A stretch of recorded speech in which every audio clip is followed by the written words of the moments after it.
అంజు సాగర్ల కుటుంబం ఢిల్లీకి దగ్గర్లో ఉండే గోపాల్పూర్ గ్రామంలో ఉండేవారు. ఆమె తల్లి ఒక స్కూల్లో స్వీపర్గా పనిచేస్తుండేది. ఆమె తండ్రి అనారోగ్యం కారణంగా ఇంట్లోనే ఉండేవాడు. అంజు, రిమోట్ ఇవ్వవే. నేను మంచి ఫైట్ సీన్ చూస్తున్నాను, మధ్యలో వచ్చి డిస్టర్బ్ చేస్తున్నావు. చూసావా నాన్న, నేను మంచి నీళ్లు తాగడానికి వెళ్ళగానే తను రిమోట్ తీసేసుకుంది. నాన్న, వీడు 2 గంటల నుంచి ఫైట్ సీన్ చూస్తూనే ఉన్నాడు. వీడికి నేను రిమోట్ ఇవ్వను. నీ పాత చింతకాయ పచ్చడి లాంటి సీరియళ్లు రోజంతా వస్తూనే ఉంటాయి. ఒక్కరోజు చూడకపోతే ఏం కాదులే. చూడండి పిల్లలు, మీరలా కొట్టుకోవద్దు. చెరి కాసేపు మీకిష్టమైన ప్రోగ్రాంను చూసుకోండి. మీరిద్దరూ మళ్ళీ గొడవ మొదలు పెట్టారా? మమ్మీ, ఈరోజు ఇంత తొందరగా వచ్చావేంటి? ఈరోజు కూడా స్కూల్కి హాలిడేనా? అవును బాబు, ఈ రోజు కూడా స్కూల్కి హాలిడేనే. ఎప్పుడు తెరుస్తారో ఏమో తెలియట్లేదు. ఈ ఉద్యోగం వదిలేయాల్సి వస్తుందేమో. ఈ రోజు రాత్రికి మీరిద్దరు ఏం తింటారు? మమ్మీ, రాజ్కి రాజ్మా అన్నం వండు. నువ్వు వండిన రాజ్మా అన్నం తింటే ఆ రుచియే వేరుగా ఉంటుంది. కొద్ది రోజుల తర్వాత అంజు సాగర్ల తల్లి ఉద్యోగం పోతుంది. ఇప్పుడేం చేద్దాం మమ్మీ? మనం ఆకలితో చచ్చిపోవాల్సిందేనా? లేదమ్మా, అలా మాట్లాడకూడదు. మనం ఏదైనా కొత్త వ్యాపారం మొదలు పెడదాం. మమ్మీ, మనం ఢిల్లీకి వెళ్దాం. అక్కడ రాజ్మా అన్నం బండి ఓపెన్ చేద్దాం. నా ఫ్రెండ్ రాజు వాళ్ళ నాన్న కూడా ఢిల్లీలో పానీపూరి బండి నడిపిస్తున్నాడు. రాజు ఏం చెప్పాడంటే వాళ్ళ నాన్న ప్రతి నెల 40,000 రూపాయలు సంపాదిస్తున్నాడట. కానీ బాబు, మరి ఇంట్లో మీ నాన్నని ఎవరు జాగ్రత్తగా చూసుకుంటారు? మమ్మీ, నువ్వు సాగర్తో కలిసి ఢిల్లీకి వెళ్ళిపో. నేనింట్లోనే ఉండి నాన్నని చూసుకుంటాను. సాగర్ అతని తల్లి కలిసి ఢిల్లీకి వెళ్తారు. వాళ్ళు ఒక బండి తయారు చేసుకుని ఒక మెయిన్ రోడ్డు మీద రాజ్మా అన్నం అమ్మటం మొదలు పెడతారు. అమ్మ రాజ్మా అన్నం వండుతుంది. సాగర్ రోడ్డు మీదకి వెళ్లి జనాన్ని పిలుస్తూ ఉంటాడు. రండి, రుచికరమైన రాజ్మా అన్నం తినండి. కేవలం 20 రూపాయలకే ఒక ప్లేట్. రండి, రుచికరమైన రాజ్మా అన్నం తినండి. కొద్ది రోజుల్లోనే సాగర్ వాళ్ల బండి దగ్గర రాజ్మా అన్నం తినేవాళ్ల సంఖ్య బాగా పెరుగుతుంది. సాగర్ అతని తల్లి ఎక్కడైతే బండి పెట్టుకుంటారో సరిగ్గా దాని వెనుకే ఒక ప్యూర్ వెజిటేరియన్ హోటల్ ఉంటుంది. ఆ హోటల్ యజమాని సుమన్ రెడ్డి సాగర్ వాళ్లు తన హోటల్ ముందు ఒక రాజ్మా అన్నం బండి నడుపుతూ వాళ్లు చాలా డబ్బు సంపాదించడం తట్టుకోలేక అతను అసూయపడతాడు. ఈ రాజ్మా అన్నం వండే ఆవిడ కొడుకు అలాగే సంపాదిస్తూ పోతే వీళ్ళు ఏదో ఒక రోజు నాకంటే పెద్ద హోటల్ ఓపెన్ చేసేస్తారు. నేను ఏదో ఒకటి చేసి వీళ్ళ వ్యాపారం మీద దెబ్బ కొట్టాలి. ఒకరోజు పొద్దున్నే సుమన్ అతనికి తెలిసిన ఒక పోలీస్ ఇన్స్పెక్టర్ని తీసుకుని సాగర్ వాళ్ల బండి దగ్గరికి వస్తాడు. ముందు మీ బండిని ఇక్కడి నుంచి తీసేయండి. మీరు నా హోటల్ ముందు బండి పెట్టడానికి వీల్లేదు. మీ వల్ల ట్రాఫిక్ జామ్ అవుతుందని తెలుసుకోండి. సాగర్ అతని తల్లి కలిసి తమ బండిని అక్కడ్నుంచి తీసేయబోతుండగా సుమన్ తన కాలితో బండిని తంతాడు. దాంతో ఆ బండి కొద్ది దూరం వెళ్లి పడిపోతుంది. సుమన్తో పాటు ఒక ఇన్స్పెక్టర్ కూడా ఉంటాడు. ఆ కారణంతోనే సాగర్ అతని తల్లి సుమన్ని ఏమీ అనలేకపోతారు. కళ్లల్లో నుండి నీళ్లు కారుస్తూ అలాగే నిలబడిపోతారు. మమ్మీ, నేనిప్పుడే వెళ్ళి ఆ సుమన్ ముఖం పగలగొడతాను. వద్దు బాబు, ఇది సిటీ కదా, మన ఊరు కాదు. పోలీసులు నిన్ను పట్టుకెళ్లారు. చట్టం ఎప్పుడూ కూడా ధనవంతుల వైపే ఉంటుంది. మనం వేరే ఏదైనా చోటుకు వెళ్లి అక్కడ వ్యాపారం చేసుకుందాం. బండి పడిపోవడంతో దానిమీద మొత్తం రాజ్మా అన్నం మిగతా వస్తువులన్నీ మట్టిలో పడిపోయి పాడైపోతాయి. మమ్మీ, మనం మళ్ళీ కొత్తగా రాజ్మా బియ్యం కొనుక్కోవాల్సిందే. అప్పుడే రోడ్డు మీదకి రాజ్మా బియ్యం అమ్మే ఒకతను వస్తాడు. అన్నయ్య, కిలో రాజ్మా బియ్యం ఎంతకిస్తావు? తీసుకోండి చెల్లెమ్మా, మీకోసం తక్కువ చేసిస్తాను. సాగర్ అతని తల్లి ఒకేసారి 20 కిలోల రాజ్మా, 20 కిలోల బియ్యం తీసుకుంటారు. తర్వాతి రోజు ఆమె కొత్త బియ్యంతో రాజ్మా అన్నం వండి ఒక కస్టమర్కి పెడుతుంది. అప్పుడు ఆ కస్టమర్ ఇలా అంటాడు, మీ దగ్గర రాజ్మా అన్నం తింటుంటే చికెన్ వాసన వస్తుంది. రాజ్మా అన్నంలో చికెన్ వాసన వస్తుందా? మీరు చెప్పేది నిజమేనా? సాగర్ అతని తల్లి కలిసి రాజ్మా అన్నం తిని చూస్తారు. వాళ్లకు కూడా మంచి రుచికరమైన చికెన్ తింటున్నట్టు అనిపిస్తుంది.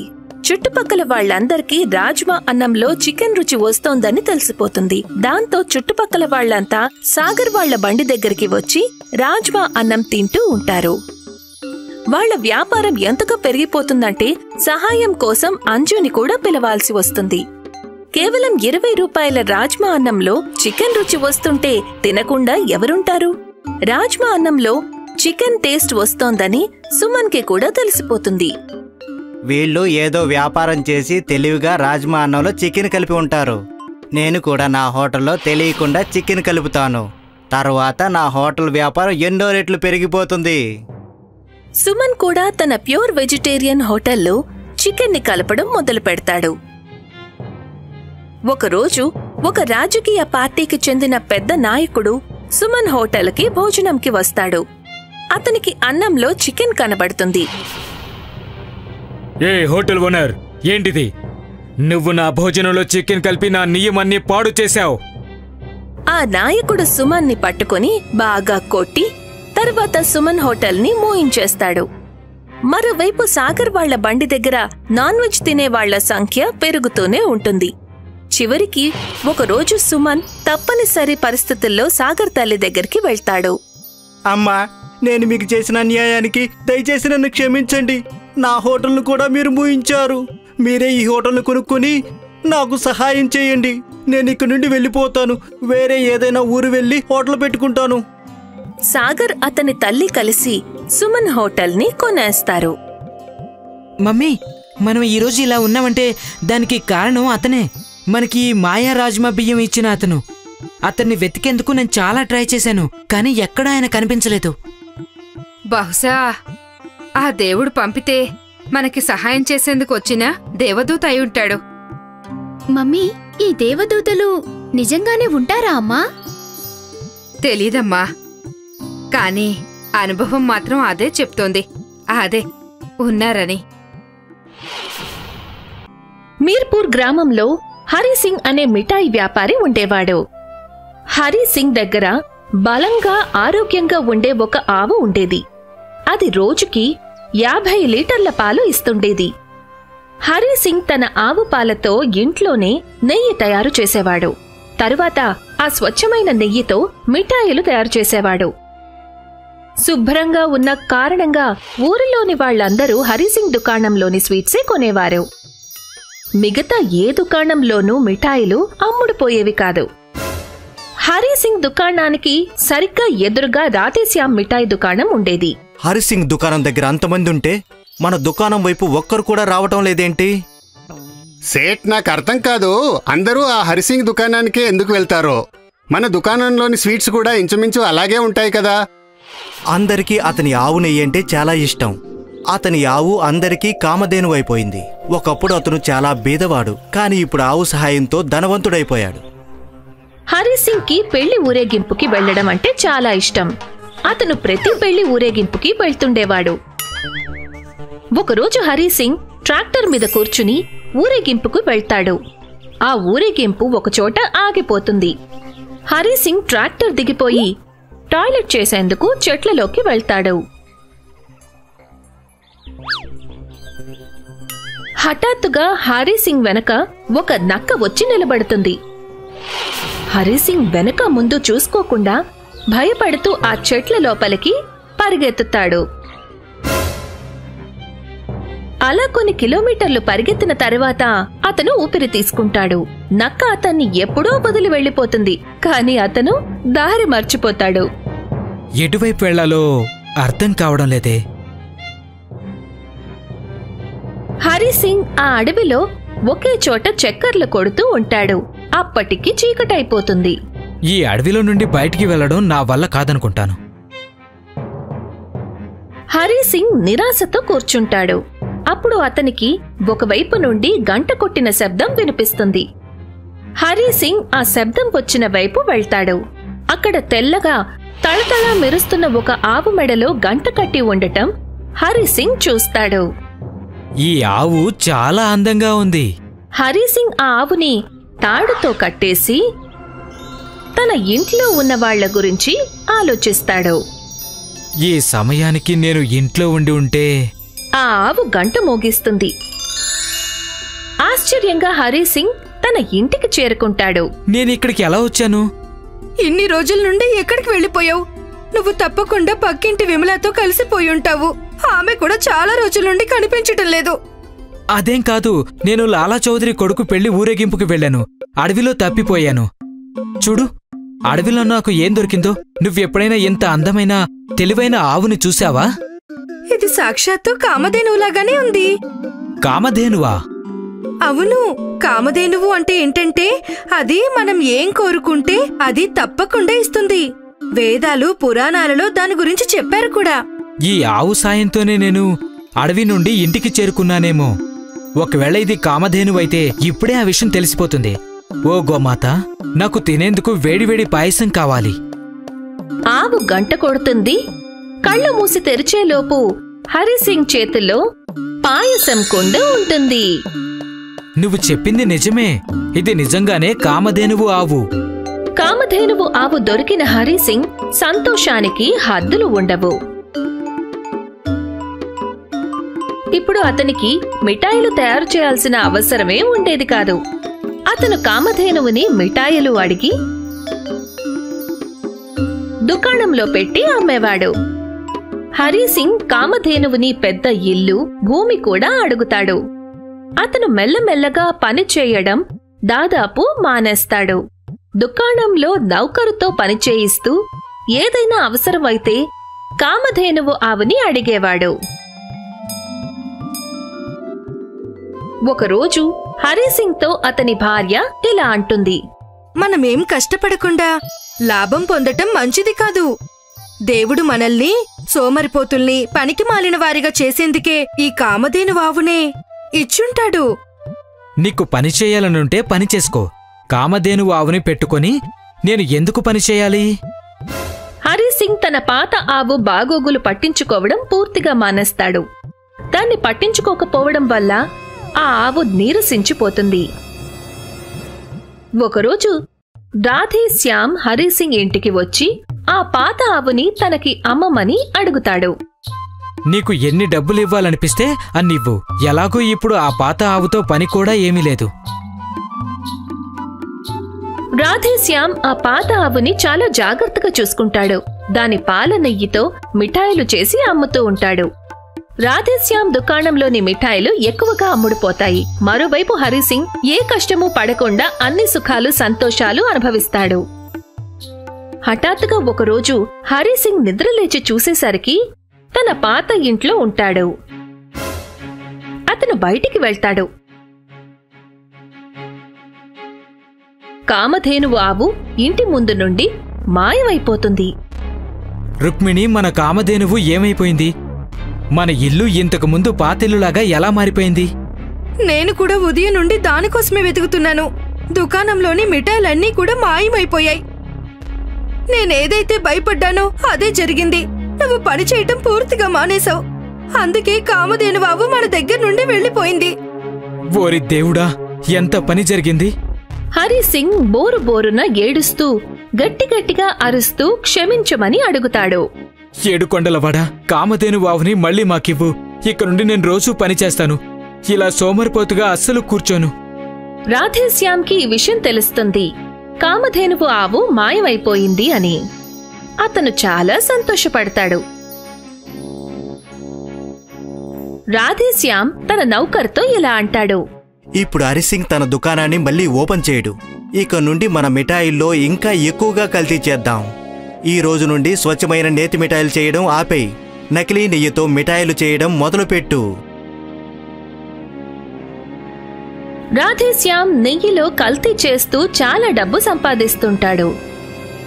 మరోవైపు హరిసింగ్ తను చేసిన తప్పు నుండి గుణపాఠం నేర్చుకుంటాడు. అతను మరో కొత్త ఆవు కొనుక్కొని జాగ్రత్తగా చూసుకుంటాడు. చాలా కష్టపడుతూ స్వచ్ఛమైన నెయ్యితో రుచికరమైన మిఠాయిలు మళ్లీ తయారు చేయడం మొదలు పెడతాడు. ఓ కాలంలో జరిగిన కథ ఇది. సౌత్ ఇండియాలో ఒక ఊర్లో సరస్వతి అనే ఒక మహిళ ఆమె కొడుకు చిన్మయ్తో ఉండేది.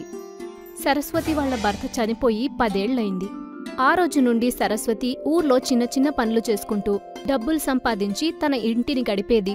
ఇప్పుడు చిన్మయ్కి 15 ఏళ్లవుతుంది. అమ్మా, నేను ఒక పనిని వెతుక్కున్నాను. ఏం పని? కట్టెలు కొట్టే పనమ్మా. కాని కన్నా, దానికోసం నువ్వు అడవికి వెళ్ళాలే. అవునుమా. అడవిలో చాలా భయంకరమైన జంతువులుంటాయి. నీకేదైనా అయిందనుకో, నేను తట్టుకోలేనయ్యా. అయ్యో అమ్మా, అలా ఏం జరగదు. మీరు చింతించకండి, నాతో పాటు ఇంకొంతమంది వస్తారు అడవికి. అలాగే ఇది చూడండి, నా దగ్గర ఎంత పెద్ద గొడ్డలో. ఎలాంటి మృగము నా దగ్గర కూడా రాలేదమ్మా. జాగ్రత్తగా ఉండు నాన్నా. సరే అమ్మా, మీరు చింతించకండి. మరుసటి రోజు చిన్మయ్ చెట్లు కొట్టే ఇంకొంతమందిని తీసుకుని అడవికి వెళ్తాడు. వాళ్ళు చిన్మయ్కి చెట్లు ఎలా కొట్టాలో నేర్పిస్తారు. అతను కూడా పనులు చాలా తొందరగా నేర్చుకునేవాడు. ఇలాగే కొద్ది కాలం గడిచింది. వానాకాలంలో చిన్మయ్ ఒకరోజు ఒంటరిగా అడవికొచ్చాడు. అతను చెట్లు కొట్టేటప్పుడు అన్నీ చాలా తడిగా ఉంటాయి. అరే, ఇవన్నీ పచ్చిగా ఉన్నాయి, కొంచెం ముందుకెళ్ళి చూస్తాను. చిన్మయ్ ఇంకాస్త అడవిలోకి వెళ్తాడు. అక్కడ ఎవరో ఏడుస్తున్నట్టు అతనికి అనిపిస్తుంది. అతను ఆ చప్పుడు వింటూనే ఆ పొదలోపలికి వెళ్తాడు. అక్కడికి వెళ్లి చూసినప్పుడు ఒక అమ్మ చెట్లల్లో చిక్కుకుని ఏడుస్తూ ఉంటుంది. అరే అరే అరే అరే, నువ్వు ఇక్కడెలా ఇరుక్కుపోయావు? చిన్మయ్ ఆ అమ్మాయిని పైకి తీసేటప్పుడు ఆ అమ్మాయికి రెక్కలున్నాయనే దాన్ని గమనిస్తాడు. ఏంటిది, నీ యొక్క రెక్కలా? అవును, నేనొక దేవతని. మొట్టమొదటిసారిగా భూలోకాన్ని చూడడానికి వచ్చాను. రాత్రి చీకట్లో ఒక పులి నన్ను వెంబడిస్తూ వచ్చింది. నేను భయపడి పరిగెత్తుతూ ఉన్నాను. అప్పుడు నేను ఇక్కడికి వచ్చేశాను. నేను ఆ పులి నుండి ఎలాగో తప్పించుకున్నాను, కానీ నేను ఈ చెట్టుకి చిక్కుకున్నాను. నా రెక్కలకి కూడా దెబ్బలు తగిలాయి. చూడు.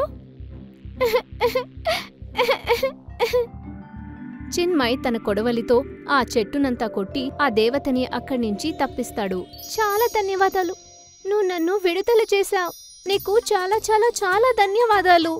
ఇప్పుడు నువ్వు నాతో ఇంటికి రా. నీకు దెబ్బలు తగిలాయి, ఈ పరిస్థితిలో నువ్వు ఎగరలేవు కూడా. ఒకవేళ ఈ అడవిలో ఉంటే వేరే ఏమైనా మృగం నిన్ను చంపేసి తినేస్తుంది. నువ్వు నాతో వచ్చి. నువ్వు నిజాన్నే చెప్తున్నావు. అరే, నీ రెక్కలున్నాయిగా, ఒకవేళ మనుషులు గనక చూశారనుకో. ఎవరూ చూడరు. దేవత ఒక మంత్రం చెప్పగానే తను ఒక సాధారణమైన అమ్మాయిగా మారిపోతుంది. రా వెళ్దాం. చిన్మయ్ ఆ అమ్మాయిని ఇంటికి తీసుకెళ్తాడు. తర్వాత ఇంటికి వెళ్ళగానే అన్నిటినీ వాళ్ళమ్మతో చెప్తాడు. అమ్మా, ఈ దేవతకి తగ్గే వరకు మనం జాగ్రత్తగా చూసుకోవాలి. అవునరా, నువ్వు వైద్యుల దగ్గరికెళ్ళి మందు తీసుకునిరా. లేదు లేదు, నాకే మందు అవసరం లేదు. దేవతలందరికీ వాళ్ళ శక్తితోనే నయమైపోతుంది. మాకు భోజనం ఇంకా విశ్రాంతి మాత్రం కావాల్సి ఉంటుందమ్మా. సరే నాన్నా, నువ్వు విశ్రాంతి తీసుకో. నేనందరికీ వంట చేసేస్తాన్లే. దేవత అక్కడే పడుకుండిపోతుంది. సరస్వతి, చిన్మయ్ ఇద్దరూ ఇంటి నుంచి బయటికొస్తారు. ఆ దేవత మనొక అతిథి. మనం తనకి మంచి మంచి ఆహారాన్ని చేసివ్వాలి. అలాగే అమ్మా. కన్నా, మన దగ్గర ఇక్కడ డబ్బులు కూడా లేవు. కానీ చిన్న చిన్న మునక్కాయలు ఈ చెట్లో మొలిశాయి. దాన్ని తీసుకుని నీ పుట్టినరోజు నాడు ఏదైనా చేద్దామని అనుకున్నా. ఇప్పుడు దీన్నే ఆ దేవతకి చేసిస్తాన్లే. అలాగే అమ్మా, నీకెట్లా అనిపిస్తే చెయ్యి. వీళ్ళిద్దరూ మాట్లాడుకుంది ఆ దేవత వినిపించుకుంటుంది. వాళ్ళు అక్కడ్నించి వెళ్లగానే ఆ మునక్కాయ చెట్టుకి ఏదో మంత్రం వేస్తుంది. సరస్వతి ఆ మునక్కాయ తీసుకుని రుచి అయిన సాంబార్ చేస్తుంది. తర్వాత దాన్ని అన్నంతో కలిపి దేవతకి వడ్డించింది. చాలా రుచిగా ఉంది. ఈ మునక్కాయల చెట్లని పెంచింది నేనే కదా. నాకు తెలుసమ్మా. దేవత అన్నం తినగానే తన శక్తంతా కూడుకుంటుంది. తర్వాత తన మీద గాయాలన్నీ ఎలాగో అలా తగ్గిపోయాయి. ఇప్పుడు నేను గుణమైపోయాను. ఇప్పుడు నేను దేవలోకానికి వెళ్ళొచ్చమ్మా. మీరిద్దరూ నాకు చాలా సహాయం చేశారు. ధన్యవాదాలు. ఇది మా బాధ్యత తల్లి. అమ్మా, నేను మీకేదో ఒకటి ఇవ్వాలనుకుంటున్నాను. దయచేసి దాన్ని తీసుకోండమ్మా. మీ మునక్కాయలన్నీ మంత్ర మునక్కాయలుగా అయిపోయింది. మీరు ఎన్నిసార్లు మునక్కాయల్ని కోసినా గాని మళ్ళీ అక్కడ వేరేవి పెరుగుతూనే ఉంటాయి. ఇక మీదట మీరు ఎప్పుడు తలుచుకున్నా సాంబార్ అన్నం చేసి తినండి. ధన్యవాదాలు చిన్మయ్, నువ్వు చాలా మంచివాడివి.